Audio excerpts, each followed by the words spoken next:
esta primera tablita. Fíjense que esta es la tablita inicial que la máquina nos va a decir lo siguiente. En este ejercicio que yo hice acá, sacrifiqué, acuérdense que en la base de datos que teníamos había dos vectores, y yo les decía eran vectores aleatorios de 0 y 1 que yo había creado. Uno con un criterio del 50%, otro con un criterio del 40%. Entonces, le dije a la máquina, mire, considere, solo para hacer el análisis, a todos los números que en el segundo vector tienen valor 1, que son 60 casos. Y con eso hice todo el análisis.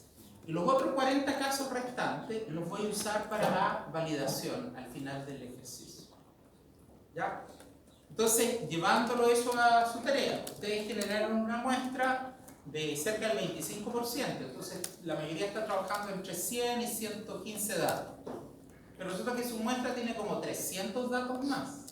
Entonces, ¿qué vamos a hacer con esos otros 300 datos?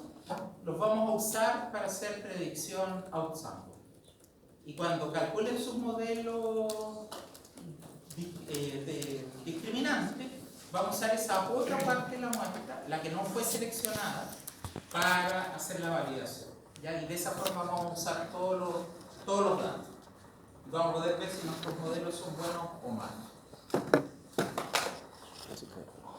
Obviamente, acá lo que hiciéramos es el mejor modelo posible, pero no estamos trabajando con los datos más bonitos del mundo, entonces no tiene por qué salir algo así súper espectacular.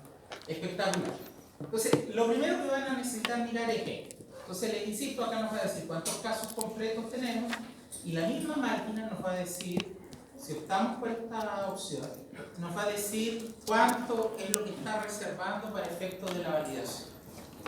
El segundo resultado que sale es un resultado descriptivo. Entonces, acuérdense que en este ejercicio nuestra variable dependiente solo tiene dos estados. Es de Norteamérica, es de otra parte del mundo. Entonces, la máquina lo que va a hacer es entregarnos para todas las variables independientes la estadística descriptiva. Entonces, acá tenemos la estadística descriptiva para los que están en Norteamérica, el resto del mundo, y la estadística descriptiva total. Fíjense que esta parte de acá no nos interesa. Nos interesa comparar esto contra esto. Esto en forma bastante gráfica, ¿cómo lo podríamos hacer? Es mejor llevarlo al Excel y construir un gráfico radial y poner todas las dimensiones del análisis. ¿Y en qué nos tendríamos que fijar? En las situaciones en que estas dos líneas se separan. Entonces, cada vez que se separen, estaríamos diciendo, mira, las medias, desde un punto de vista solo descriptivo, tienden a ser distintas entre los dos grupos, por lo tanto ahí debería haber algún potencial discriminador. La mala noticia sería, que en nuestro caso particular, todo esto fuese así como una sola línea. Significa que ahí no hay jugo posible en esa naranja, no se puede hacer nada con esos datos, habría que cambiar la muestra, habría que hacer otra cosa. ¿Ya? Visto eso, nosotros quisiéramos una prueba un poco más formal. Entonces, la prueba más formal, la máquina nos la va a dar inmediatamente a través de este artefacto. Entonces, este artefacto contiene información que es sumamente valiosa. Primero, contiene el lambda de Wilks. El lambda de Wilks es un estadístico que básicamente lo que hace es crecer conforme las medias intergrupos son diferentes. Y es más chico conforme las medias intergrupos son más parecidas. Entonces, una primera prueba debería decir, mira, vamos a tomar los lambda de Wilks más altos posibles. Entonces, eso me parece un número interesante, el máximo que puede tomar es 1. 0 es el mínimo. Entonces, es un número interesante, igual. Entonces, uno dice, mira, hay altos lambda de Wilks altos acá. Por lo tanto, uno debería decir, hay sustancia. Desafortunadamente, el lambda de Wilks no es la mejor guía inicial. Y yo prefiero hicimos nuestro viejo y querido TGF. Entonces, este viejo TGF lo que está haciendo es probar la hipótesis conjunta de que las medias entre grupos son iguales. Es decir, fíjense que en este caso estaríamos diciendo H0 que la media de la variable X1 del grupo 1 es igual a la media de la variable X1 del grupo 2 hasta, en realidad parte en 6, la media de la variable 18 del grupo 1 es igual a la media del x18 del grupo 2. Esta es la hipótesis conjunta. Eso es lo que está testeando esa prueba. Entonces, lo que nosotros vamos a decir es, si al menos en una variable los dos grupos son significativamente distintos, esto debería ser falso. Puede ser falso por eso, o puede ser que los 18 casos sean distintos, no lo sabemos. Pero al menos en una de ellas tiene que ser suficiente la diferencia como para que rechacemos el hecho. Entonces, intuitivamente, mientras más grande sea este f, debería ser mejor. Y la prueba definitiva de fuego viene dada por la significación. Entonces, fíjense que a nosotros nos interesa encontrar todos los casos en que rechazamos esta hipótesis conjunta. O sea, lo que estamos haciendo acá es una prueba de diagnóstico, nada más. Estamos diciendo, ¿hay potencial discriminador en esta variable o no? Todavía no sabemos cómo funciona. Podrían funcionar mal. Pero de que hay potencial discriminador, estamos diciendo, mire, en esa sí hay, en esa, esta otra también. En esta no hay aparentemente, en esta tampoco, en esta tampoco. Entonces fíjense que de nuestras 12 variables, 4 de ellas aparentemente tienen potencial discriminador. Entonces vamos a seguir con nuestro modelo. ¿Ya? Y tenemos razones para continuar, claro. Efectivamente hay potencial discriminador en 4 de 12. Si nosotros seguimos entonces ahora ya con la estimación propiamente tal, lo que la máquina nos va a entregar es la prueba del M de Box. Entonces, les repito, nosotros esta prueba lo que va a hacer es testear la hipótesis nula de que las matrices de varianza-covarianza son iguales entre los grupos. Entonces, la matriz del grupo 1, es la matriz de varianza-covarianza, es igual a la del grupo 2. No es que sean exactamente iguales, son iguales en el sentido estadístico, es decir, hay una variabilidad en estos indicadores, pero esa variabilidad no debería ser tal que sean dos cosas distintas, en un sentido estocástico. Y en este caso nosotros vamos a rechazar esto porque cae en menos que 0.25, sería el corte. Entonces, esto es una mala noticia. Nosotros no quisiéramos rechazar esto porque es un supuesto fuerte que gobierna este proceso. En circunstancias normales, si alguien dice, mira, ya no me quiero complicar la existencia, me voy a ir a un modelo multinomial y se acabó. ¿Ya? Esa sería la solución que yo recomendaría en el futuro.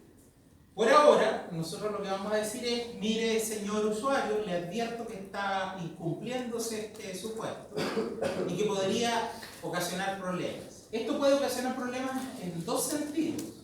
Puede ocasionar problemas fundamentalmente porque nosotros vamos a trabajar con ecuaciones discriminantes lineales. Si nosotros nos abriéramos a la posibilidad de tener ecuaciones discriminantes curvas o polinómicas, esto podría ser absolutamente ignorado. ¿Ya? Porque las polinómicas y curvas son resistentes a esta clase de problemas. ¿Ya? Pero como vamos a trabajar solo con ecuaciones discriminantes lineales en esta etapa de la vida, esto va a ser problema. ¿Ya? Uno también podría darse el trabajo, si quisiera, de empezar a jugar con qué combinación de estas 12 variables que estamos utilizando en realidad provoca que se alejen las matrices de varianza-covarianza unas de otras. Porque a lo mejor la culpable es una sola variable. ¿Ya? Pero todo eso supone mucho trabajo, que no les pido que hagan, pero uno podría, los que son más computines, uno podría generar un algoritmo que fuese haciendo el ejercicio de encontrar la mejor combinación que resiste esta prueba. ¿Ya? Eso se puede hacer. Entonces, hecha esa aclaración, vamos a seguir con el análisis. Entonces, viene la etapa de calcular las ecuaciones discriminantes. Entonces, ¿Cuántas ecuaciones discriminantes vamos a calcular? Les insisto, eso depende del número de categorías. Y la regla es igual que con las damas. Tantas categorías menos 1, ese es el número de discriminantes que hay que calcular. Entonces, en nuestro caso, tenemos solo 2 categorías, entonces una ecuación discriminante es lo único que podemos calcular. Entonces, ¿qué va a hacer la máquina? Pesca la matriz de covarianza de los datos, hace el análisis estructural, toma el primer eigenvector y ese lo va a usar como ponderador. Si nosotros consideramos esa primera ecuación discriminante que va a postular, fíjense que vamos a tener este resultado. Entonces, ese es el principal eigenvalue que obtiene. Y eso supone, de la parte que va a conservar, porque empieza a conservar solo la parte común de la varianza, que tenemos el 100% de la varianza común. ¿Cuánto se perdió? No nos interesa saber. Y luego, la otra información interesante es ese indicador de correlación canónica. Fíjense que lo que nosotros estamos haciendo es sacar una suerte de factor. Entonces podríamos hacer la correlación múltiple entre este factor y las 12 variables que estamos usando en el ejercicio. Y esa correlación es la correlación canónica. Entonces fíjense que nosotros estaríamos diciendo, desde una perspectiva multivariable, este puntaje discriminante o esta ecuación discriminante que estamos sacando se correlaciona bastante bien, el punto 75, con todos los insumos que estamos utilizando en nuestro ejercicio. ¿Ya? Entonces captura muy bien los datos que estamos trabajando. Es una correlación alta. Y la otra cosa que es importante es, nosotros recién veíamos el lambda de Wilks calculado variable por variable. Entonces ahora la máquina nos va a ofrecer el lambda de Wilks, pero calculado para el conjunto que está siendo reflejado en esta primera ecuación discriminante. Y de esto, les insisto, el valor tiene que estar alejado de 0. Pero lo fundamental es que aun cuando este parezca ser un punto 44 psicoordinario, en realidad lo interesante es que es efectivamente distinto de 0. Entonces, lo que tenemos ahí efectivamente tiene capacidad de discriminación. No sabemos si tiene mucha o poca, para eso vamos a ver después qué pasa. Pero de que tiene una capacidad de discriminación significativa, la tiene. Entonces estamos diciendo 2 cosas. Los datos originales están siendo muy bien capturados por este factor discriminante.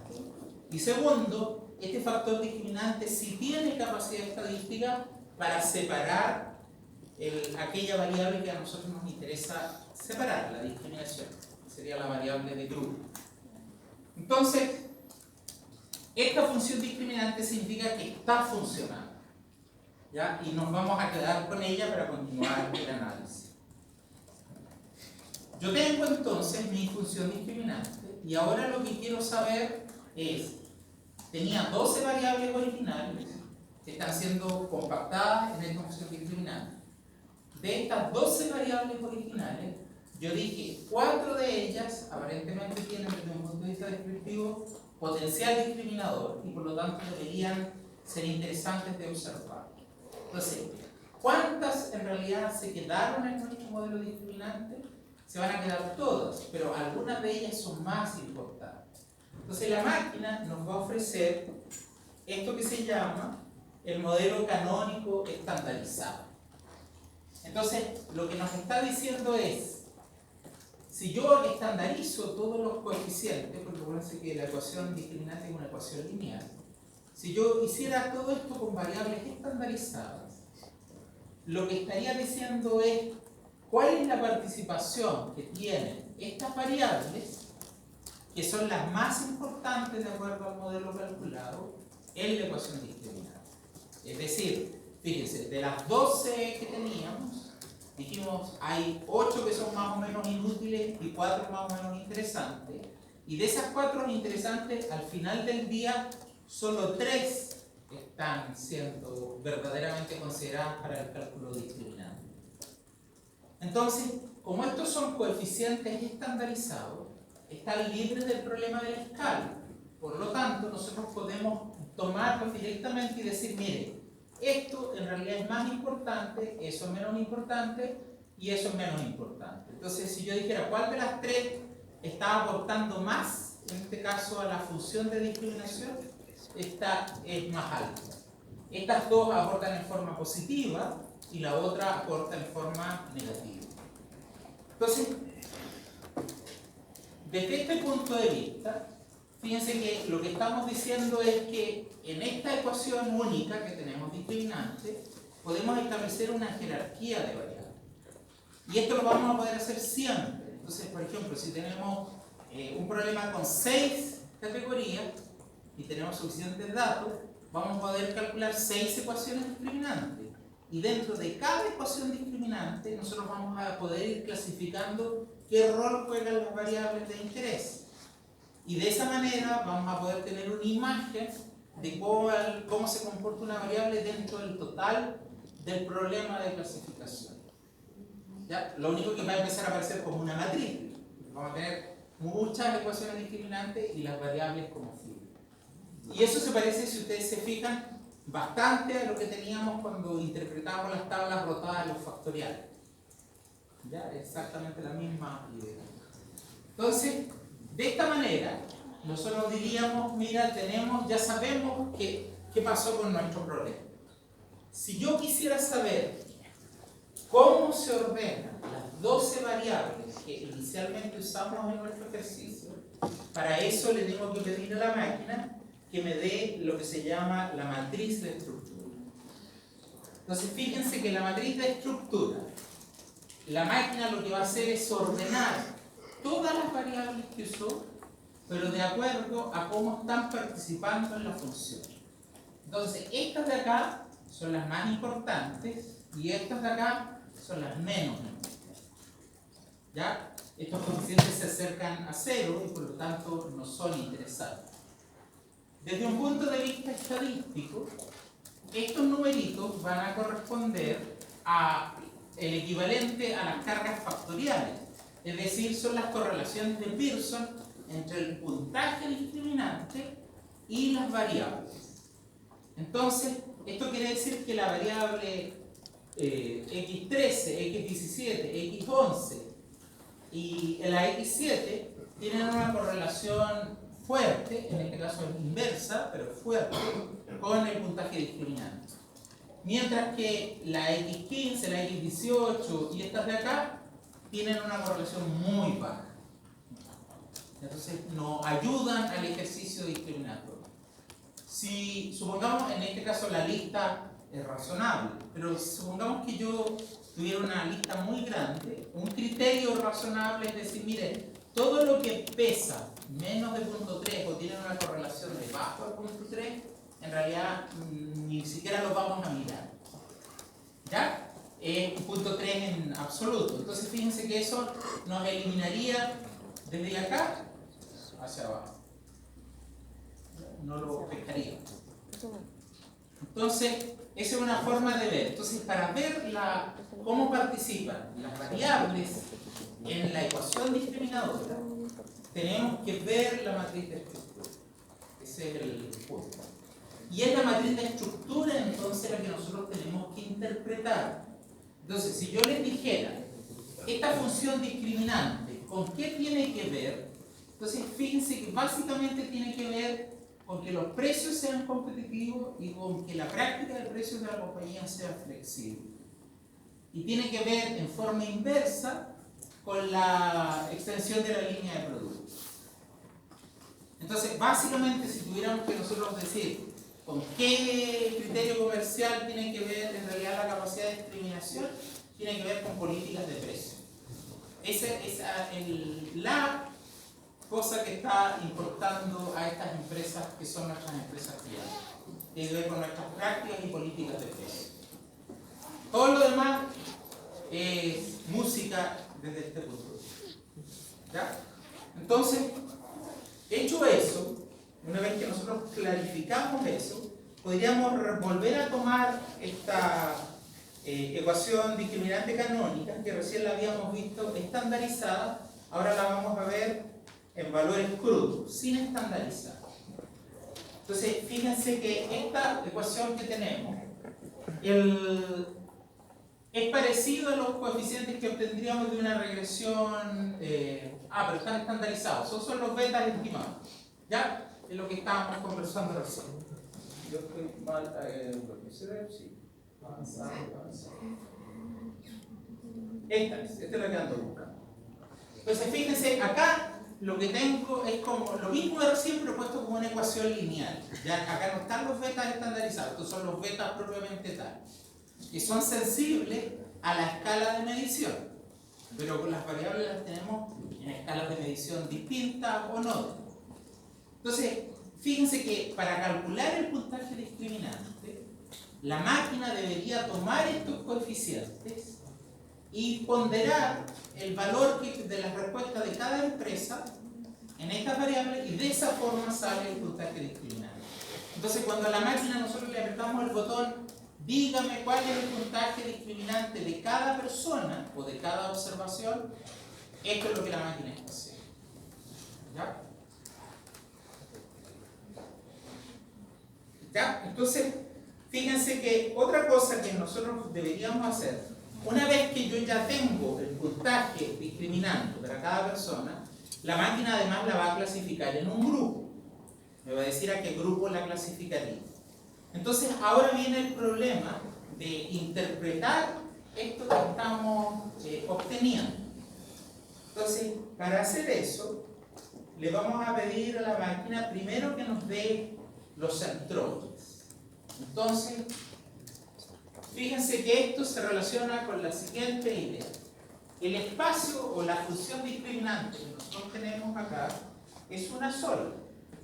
Tenemos solo dos grupos. Entonces, acá tenemos la función 1. Y lo que estaríamos diciendo es, el grupo de empresas que está en Norteamérica, acá está centrado en 0, ellos están como en menos 1.27. Están como por acá. Y el otro grupo, los fuera de Norteamérica, están en punto 97. Entonces, estos son los centroides. Significa que en torno a estos valores están organizados los datos, los 60 datos de los que estamos hablando. Entonces, esto si nosotros lo lleváramos a distribuciones, es equivalente un poco a lo que estábamos viendo en nuestro gráfico cuando hicimos la parte teórica del modelo. Entonces, esto es más o menos lo que la máquina nos está diciendo. Acá está el centroide, acá está el centroide, y lo que a nosotros nos interesa es que esta separación sea lo más alto posible, porque si es muy alta, lo significa que los dos grupos tienen pocos interceptos, y si los grupos tienen pocos interceptos, significa que hay poco soporte común, y por lo tanto el error de clasificación debería ser más chiquitito. ¿Ya? Entonces, eso es lo que nos va a interesar, que esto esté separado. Entonces, en este caso, pareciera que ese resultado es bueno. Una vez que yo clasifiqué a todas las personas, entonces ahora viene la prueba de fuego. Tengo que ver cómo mi modelo predicho se ajusta con el modelo verdadero. Entonces, para eso, hacemos estas tablas de doble entrada. Entonces, fíjense, en la tabla de doble entrada hay dos partes. Una dice, estos son los casos seleccionados y estos son los casos no seleccionados. Esta parte de acá, la máquina la hizo usando los 40 casos que yo había guardado y no había usado para hacer el cálculo. Entonces, esto es lo que usaríamos para hacer la validación fuera de la máquina. Y lo que tenemos acá entonces son los resultados con los mismos datos que usamos para clasificar. Entonces, este es el ejercicio de clasificación in sample, dentro de la muestra. Entonces, vamos a leer estas tablas. Fíjense, nosotros sabemos con los datos reales que hay 26 empresas que están en Norteamérica y hay 34 empresas que están fuera de Norteamérica. Y resulta que nuestro modelo fue capaz de acertar con 25 de esas 26, se equivocó solo con una de ellas. ¿Cuál es su porcentaje de acierto? Entonces clasifica bien el 96% de los casos. ¿Cuál es su tasa de error? 3.8%. En el caso de fuera de Norteamérica, son 34 casos. La máquina, con el modelo que hemos construido, predice bien 27, se equivocó en 7. ¿Cuál vale su porcentaje de acierto? Su porcentaje de acierto es 79.4. Entonces, ¿cuál es el porcentaje de acierto del modelo como todo? Tendríamos que ponderar el 96.2 por el 79.4. Entonces, lo que hacemos es construir un resultado ponderado. 96 por cuánto pesa el primer grupo, con 79 cuánto pesa ese segundo grupo. Y ese resultado ponderado nos dice en promedio con qué tan bien o qué tan mal el modelo lo hace. Y esto es lo que la máquina puso ahí. Ese es el valor con la letra A. Y fíjense que ese valor es el 86.7. Entonces uno diría, nuestro modelo funciona bien en un 86.7, que es en un 87% de los casos. Que es súper bueno. Esto significa que de cada 100 experimentos que haga, solo me voy a equivocar en 13. Eso es realmente bien bueno. Fíjense que ahora la prueba de fuego viene como lo hace el modelo fuera de la muestra. Entonces, fuera de la muestra nosotros tenemos 3 empresas en Norteamérica y 27 fuera de Norteamérica. Nuestro modelo solo fue capaz de identificar 9 y se equivocó en 4. Es decir, solo acertó el 69%. En la segunda categoría teníamos 27 y el modelo acertó a 25. Lo cual nos lleva a una eficiencia de casi el 93%. Entonces fíjense que cuando estamos fuera de la muestra, el modelo que antes lo hacía mal fuera de Norteamérica, ahora lo hace súper bien. El promedio es de un 85%. Sigue siendo un modelo súper bueno. ¿Qué es esto que tenemos acá? Este es un ejercicio de validación que la máquina hace, se lo pedimos, en que va haciendo como una suerte de juego repetido. Entonces, nosotros teníamos 60 casos en nuestro muestra. Entonces dice, ¿qué ocurre si yo estimo con 59? Y me sale un resultado. Ahora, vuelvo a poner ese que saqué y saco otro. Tengo otro resultado. Entonces, si la configuración de la muestra en realidad tiene algún efecto sobre el modelo, este resultado, que se llama cross-validated, debería ser muy diferente al de arriba. Y afortunadamente, fíjense, estábamos en 96 y ahora tenemos 92, estábamos en 20, tenemos un 23, teníamos un 38, subió a 77, 79, 76. Pareciera que son bastante estables los modelos, incluso cuando empezamos a hacer este juego de reestima. Entonces, esto es un resultado bueno. Fíjense, este modelo funciona súper bien. ¿Ya? Es un modelo bastante bonito. Y tiene una tasa de acierto fuera de muestra 85%. De nuevo, 100 casos me voy a equivocar solo en 15. Solamente bueno. Cualquiera esa capacidad de predicción. That's all. Ahora vamos a hacer un ejercicio nuevo.